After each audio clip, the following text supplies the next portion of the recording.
Hi friends जय जगन्नाथ मु आपण मानकर प्रिय दिव्य आज एक नुआ भिडियो रे मो चैनल को स्वागत जनाऊँगी।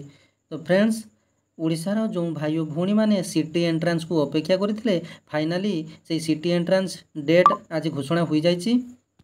तो आपण मैंने स्क्रीन रे देखि पारुचंती जे एससीईआरटी ओडिशा तरफ 31/8/2024 अर्थात आज यार एक नोटिफिकेशन टी आसी जाइए जार सब्जेक्ट रही publication of advertisement for admission into DLD course 2024-26 in the SAMS portal. तो आपण मैंने साम्स पोर्टाल मध्य जाई देखि पारिबे। तो जार एग्जाम डेट टी रही 12/9/2024 रु 15/9/2024 अर्थात 3 दिन आपण मानकर एई सीटी एग्जाम टी ऑनलाइन सीबीटी माध्यम रे हबो।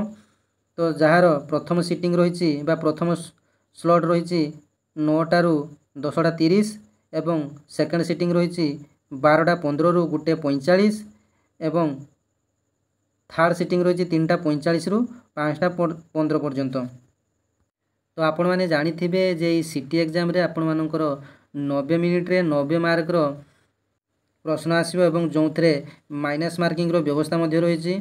तेणु आपण मैंने निर्धारित समय पूर्व परीक्षा हॉल रे पहुँचे। तो आपण मानकर एडमिट कार्ड टी खूब जल्दी आसीजिवो 2 तारिख रु 5 तारिख मध्य आपण मानकर एडमिट कार्ड टी आसीजिवो। तो डाउनलोड करने साम्स पोर्टाल को जाई।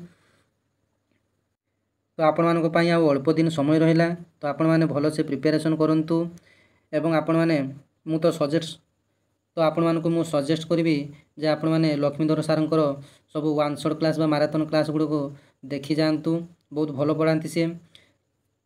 तो आज पई एतिकी रहिली। धन्यवाद। जय जगन्नाथ।